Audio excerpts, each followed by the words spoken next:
Muy bien, lo prometido es deuda. Vamos al epílogo, sin antes recorrer un poquito lo anterior, de cómo terminó la vida de Emiliano Zapata, ¿no? ¿Cómo se imaginará la gente que no saben que se murió, pero sabrán cómo? ¿Sabrán cómo? ¿Quién Yo sabe, no? creo que no. Murieron. Un tipo guerrero como Emiliano Zapata, ¿no? Emiliano, necesitaríamos varios Emilianos nosotros, ¿no? Ya. No uno solo. Viste que hace unos años atrás, muchos años atrás, yo era muy joven todavía, cuando vos le decías, ¿cómo se arregla esto? Como yo le decía en la nota recién, bueno, ¿cuál es la salida? Cuando uno preguntaba, ¿cómo se arregla el problema de Argentina? Y algunos se animaban a decir, y con un paredón, los llamás a Fidel, en un ratito te hace un paredón y te arregla todos los problemas, Claro, ¿no? Yo creo que ahora necesitaríamos 100 Fidel, por ejemplo. Con uno claro. no nos alcanzaría, Y ¿no? no, y no. Con uno no. Con uno no O nos- uno para cada provincia, ¿no? Claro, En vez de ¿no? un gobernador, un Fidel para cada provincia. Cómo salen las cosas, ¿no? Y resulta que cuando usted hablaba de los chicos de los chicos esclavos, qué sé yo, hay un- antes de que muriera Fidel, en un comunicado dijo, hoy van a dormir muchos niños en el mundo en la calle, ninguno es cubano, Mirá. ¿no? Como diciendo, bueno, critíquenme, digan lo que quieran, pero ninguno de los niños que vive hoy en la calle y duerme en la calle es cubano. Yo creo que necesitaríamos, esto es otro tema, ¿no? Necesitaríamos que muchos que se autoproclaman socialistas en nuestro país, muchos compañeros y compañeras que se autoproclaman o se autodefinen o se autoperciben socialistas, lo gritaran a voz en cuello, ¿no? Porque es como que hay muchos socialistas que tienen miedo de decir yo No, quiero claro. socialismo. Es una ¿no? mala palabra. Es una mala palabra, socialismo. Una cosa es decir yo soy socialista dentro de tu casa, otra cosa es salir a la calle a decirlo, ¿no? Ni hablar de comunismo, porque todas las estructuras están armadas para derrotar al comunismo, por lo Claro. menos en Argentina y en Latinoamérica, en las regiones. Al eso. comunismo que ya no existe, digamos, Claro. por lo menos, o que está dormido, Pero- o que, ¿no? Y mirá hasta dónde llegará que Javier Milei dice, o otro de otros gobiernos también, que consideran de que Cristina Fernández de Kirchner es comunista. Claro. ¿Y si qué nos queda a los comunistas si Cristina Fernández de Kirchner es comunista? A los verdaderos comunistas, ¿qué les queda? Como diciendo, che, que nos equivocamos. ¿Qué pasó? Sí, ¿no? Es, Estamos dando mal el mensaje. Hay algo que está mal, hay algo que, está hay algo mal. que no Hay funciona. algo que está mal. Bueno, Qué bárbaro. vamos con Emiliano Zapata y Carlos Trabalón. Su investigación concluye hoy y arranca con una nueva, ¿no? Por supuesto. Bueno, nos habíamos quedado al final de la nota diciendo que Emiliano había conseguido cambiar unas leyes del plan de Ayala, ¿no? A todo esto, él ya tenía todo un ejército y bueno, las últimas, estas tres, que era en realidad la sexta, la séptima y la octava, era las que eran más fuertes, ¿no? Y bueno, comenzamos por ahí, que la sexta decía que los terrenos, montes y aguas que hayan usurpado los hacendados científicos o caciques a la sombra de la tiranía y de la injusticia banal, entrarán en posesión de estos bienes inmuebles desde luego. Los pueblos o ciudadanos que tengan sus títulos correspondientes de esa propiedad, de las cuales han sido despojados. Para entender este punto se debe recordar que en paralelo a la Revolución Mexicana sucedía la Revolución Rusa, que tenía ideales del socialismo aplicado a la clase campesina, que era también mayoritaria en la Rusia de esa época. El séptimo era, en virtud de que la inmensa mayoría de los pueblos y ciudadanos mexicanos no son más dueños que del terreno que pisan, sufriendo los horrores y la miseria, sin poder mejorar en nada su condición social, ni poder dedicarse a la industria o a la agricultura por estar monopolizados en unas cuantas manos la tierra, montes y agua. Por esta causa se expropiarán previa indemnización de la tercera parte de esos monopolios a los poderosos propietarios de ellas. O sea, iban a quitarle al que tenía injustamente de más, ¿no? Claro. Para darle a los que no tenían y a los que le habían sacado. a fin de que los pueblos y ciudadanos de México obtengan ejidos, colonias, fondos legales para pueblos o campos de sembradura o de labor, y se mejore en todo y para todo la falta de prosperidad y bienestar de los mexicanos. En esto se plantea en un documento oficial el lema "La tierra es de quien la trabaja", usado después en la Revolución Cubana por Ernesto Che Guevara. Y el octavo decía: los hacendados científicos o caciques que se opongan se nacionalizarán sus bienes y las 2/3 partes que a ellos les correspondan. Esta frase, extraída del artículo 8, es vital para comenzar a visualizar el pensamiento socialista tanto de los autores del documento como de Emiliano Zapata. En 1912, Emiliano Zapata combatió al ejército federal que, al mando de los generales Arnoldo Casó López, Juvencillo Robles y Felipe Ángeles, buscaba la pacificación en los estados del sur. Los zapatistas buscaron defenderse y lo hicieron brutalmente. Tras el asesinato de Francisco I. Madero el 22 de febrero de 1913 y el ascenso en el poder del Victoriano Huerta, la lucha armada de exacerbó y Zapata fue uno de los jefes revolucionarios más importantes, al tiempo que introdujo importantes reformas en Morelos. Posteriormente, estas posturas lo opusieron al nuevo presidente general Venustiano Carranza. Una vez en el poder, Victoriano Huerta envió una comisión encabezada por el padre de Pascual Orozco Vázquez, Pascual Orozco Merino, a pactar la paz con Emiliano Zapata. Esto le facilitaría tener un frente menos de guerra en el país. Zapata, que contaba ahora con el dominio de Morelos y parte de los estados de México, del estado de emisario de Huerta, envió una carta al general Félix Díaz, repudiando al gobierno de Huerta, y para el mes de mayo de ese mismo año reformó su plan de Ayala, declarando que Victoriano Huerta era indigno de la presencia del país. A Pascual Orozco se le reconoció el cargo de jefe de revolución y Zapata quedó entonces como único jefe del Ejército Libertador del Sur. En los primeros meses de 1914, Zapata tomó Jonasetepec y Chilpancingo. Ese mismo año, su ejército contaba ya con 27.000 hombres, por lo que para abril ya había controlado por completo el estado de Morelos y algunos lugares de Guerrero. Poco después tomó Cuernavaca y para junio ocupó Coaximalpa, Xochimilco y Milpa Alta, con lo que amagaba a la Ciudad de México.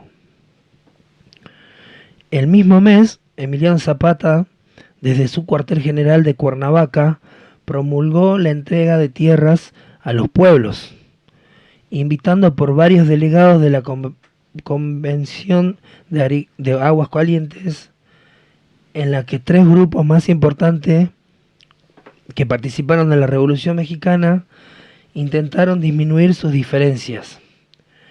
Zapata no fue en persona al citado evento, pero envió a una comisión integrada por Antonio Díaz Soto y Gama, quien protagonizó el incidente de la bandera, y a Leonardo Garbán González, el licenciado del pueblo de Tepoztlán, nacido en el barrio de Santo Domingo, en la actual calle de Aniceto Villamar, en el predio llamado Coyulán, y el único morelense enviado por Emiliano Zapata a Agua Caliente, que desempeñó el papel importante de negociación para la asistencia de la delegación zapatista.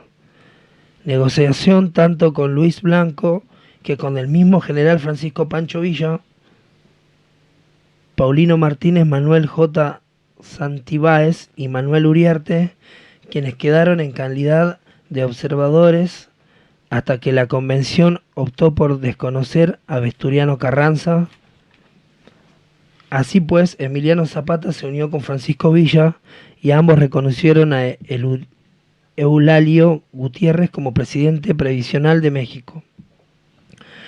No así el encabezado por Vesturiano Carranza, lo que provocó la continuación de la Guerra Civil. A fines de noviembre, la División del Norte y el Ejército Libertador del Sur se encontraron en la Ciudad de México. Alcanzó así la fama nacional el movimiento zapatista como la otra cara de la moneda entre los campesinos surianos y los del norte. El 4 de diciembre de ese mismo año, Villa y Zapata tuvieron la célebre entrevista de Xochimilco, lográndose una alianza militar entre ambos ejércitos. Villa aceptó el cambio en el plan de Ayala, a excepción de sus acusaciones a Francisco I. Madero, quien había sido su redentor y se obligó a dar de armas a Zapata. Concretados estos acuerdos, Emiliano Zapata partió rumbo a Memarca y tomó Puebla el 17 de diciembre de 1914. Aunque en los primeros días de enero la plaza fue arrebatada por la fuerza del general Álvaro Obregón. Este habría de dedicar sus mayores esfuerzos para combatir al ejército villatista, dando lugar a que durante 1915 Morelos fuera gobernado por los campesinos levantados en armas. En 1916, una vez que Venustiano Carranza se había instalado en la Ciudad de México y que Francisco Villa hubiese sufrido serias derrotas por parte del ejército de Álvaro Obregón, perdón mi habla, me quedo sin aire, la verdad. ¿Quieres que le traiga un poquito de agua? No, tranqui, tengo. Carranza dispuso a la ofensiva contra el zapatismo. Al mando de Pablo González Garza, con el apoyo inclusivo de la aviación del ejército, Cuernavaca fue ocupada por las constitucionalistas en mayo y aunque regresó efímeramente a manos de los zapatistas, quedó definitivamente en el poder el 8 de diciembre de ese mismo año. Ante la carencia de armas y ya sin el apoyo villista, en muy poco tiempo casi todas las poblaciones del estado quedaron en poder de los constitucionalistas. En 1917, Zapata lanzando una contraofensiva, reconquistó Jonasetepec, Yautepec, Cuautla y Miahuatlán, Tetecala y Cuernavaca. Qué lindo nombre le ponían a la ciudad. Sí, ¿no? Muy difícil, la verdad. Sin embargo, en octubre del mismo año entró a Morelos el general Pablo González Garza, apoderándose del territorio. Para 1918, Emiliano Zapata era un guerrillero con poco futuro. Poco antes de las constantes batallas y los escasos de las municiones, la muerte de los cabecillas y la ley agraria de Carranza, que apaciguó la causa suriana, su movimiento no llegó a consolidarse como una verdadera organización político-militar, siendo una rebelión de masas campesinas.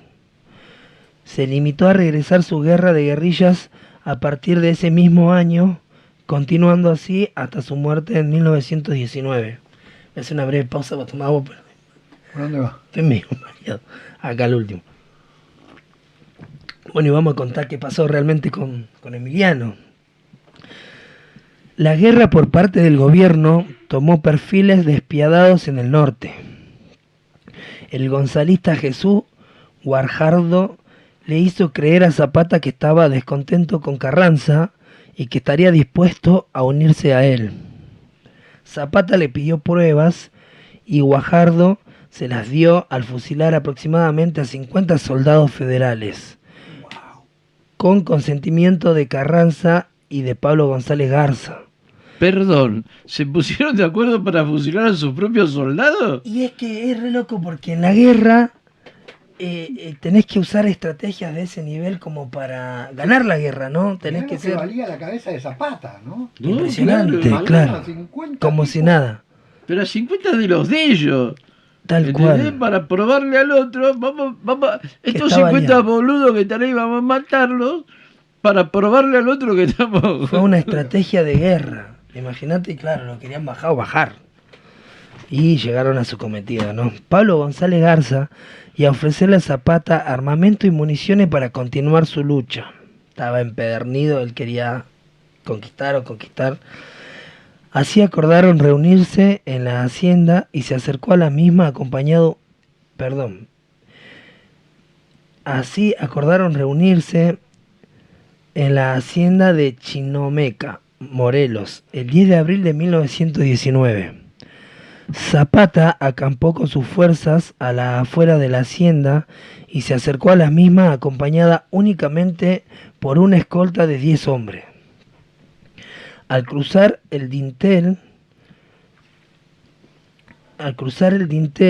una ordenanza apostado a la entrada tocó con un clarín la llamada a honores.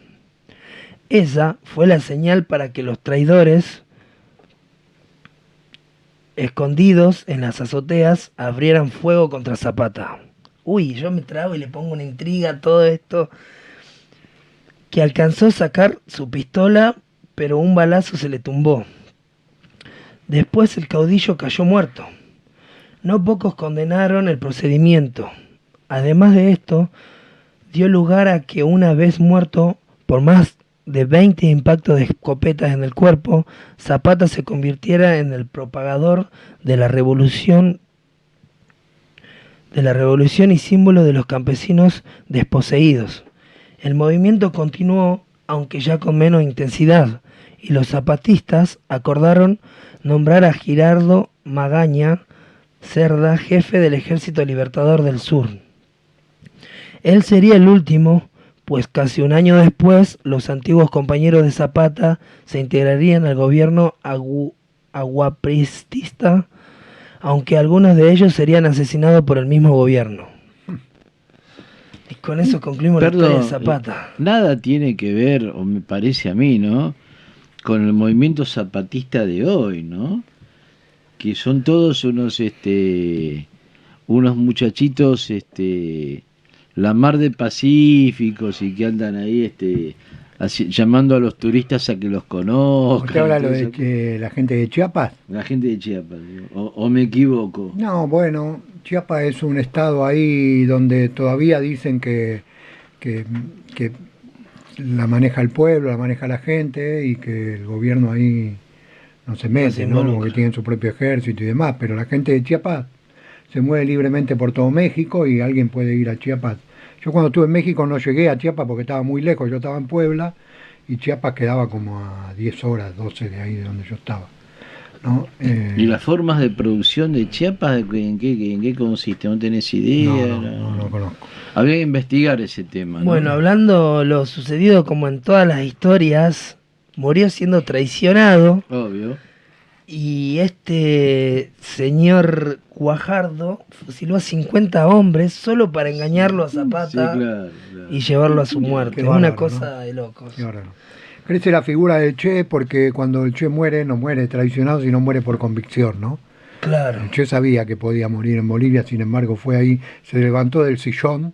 Bueno, ahí hay todo un tema, ¿no? Con el tema del Che, ¿no? Porque hay quienes dicen, yo no pondría la mano en el fuego por eso, pero vale decirlo, que el que lo traicionó al Che fue el Partido Comunista de Bolivia. No, bueno, que no acuerdo. Entregó, ¿no? Hay un acuerdo. Dicen, no sé. No hay un acuerdo, no llegan a un acuerdo donde realmente una de las teorías es que el Partido Comunista Boliviano quería dirigir la guerrilla. Y el Che le dijo, no, acá esto lo voy a dirigir yo. ¿Ustedes apoyan o no apoyan?